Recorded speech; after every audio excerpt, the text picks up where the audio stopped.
Perencanaan. Dalam merencanakan resume, ada 3 hal yang perlu diperhatikan, yaitu yang pertama, tujuan karir. Dalam mengiklankan lowongan pekerjaan, penting untuk mencantumkan beberapa posisi pekerjaan yang dibutuhkan oleh calon karyawan. Lowongan tersebut bisa disusun ke dalam bahasa Inggris maupun bahasa Indonesia. Selanjutnya, kita juga harus menentukan posisi mana yang akan menjadi tujuan karir kita. Yang kedua, informasi pribadi. Informasi pribadi yang dimasukkan dalam resume mencakup identitas seperti nama, tempat dan tanggal lahir, alamat rumah, serta jenis kelamin. Kita juga dapat melampirkan data tambahan yang relevan dengan pekerjaan yang kita incar. Dan sangat penting untuk memeriksa persyaratan pekerjaan dan karakteristik pribadi yang dibutuhkan sebelum mengajukan lamaran dan merancang resume. Yang ketiga, referensi. Referensi merupakan individu khusus yang memberikan surat rekomendasi yang mencakup informasi yang mereka ketahui tentang kita.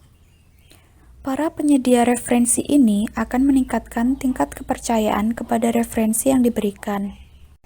Salah satu manfaat dari menyertakan referensi dalam resume adalah untuk memastikan bahwa organisasi, calon employer, atau perusahaan mendapatkan keyakinan akan pencapaian dan kemampuan positif kita.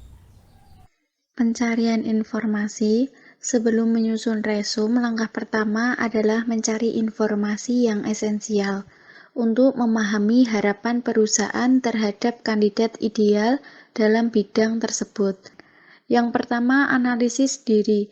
Analisis diri ini dapat membantu mengenal diri sendiri secara lebih mendalam untuk mempermudah menemukan kelebihan dan kekurangan. Yang kedua, ada analisis karir. Analisis karir ini bertujuan untuk menggali minat untuk mulai menetapkan jenjang karir yang akan dipilih. Yang ketiga, ada analisis pekerjaan. Analisis pekerjaan ini secara umum, lulusan suatu perguruan tinggi sedikit atau belum memiliki pengalaman kerja. Pada awal memasuki kerja, perusahaan telah menyediakan suatu orientasi atau pelatihan kepada mereka yang baru diterima sebagai karyawan suatu perusahaan. Contoh resume format ATS.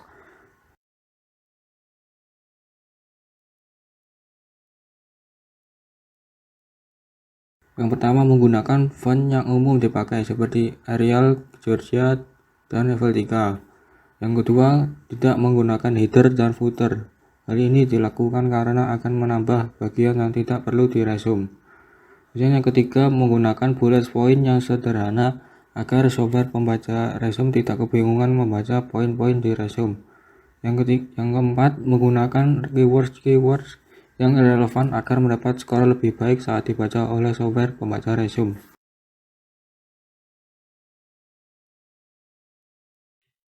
Masalah dalam membuat resume.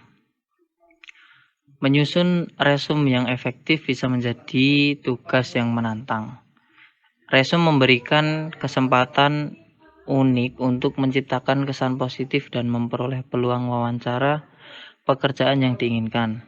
Nah, beberapa masalah yang muncul berkaitan dengan pembuatan resume yaitu yang pertama, resume dibuat terlalu panjang sehingga tidak terkesan tegas dan memungkinkan memasukkan data yang tidak relevan sehingga tidak akan mencapai sasaran.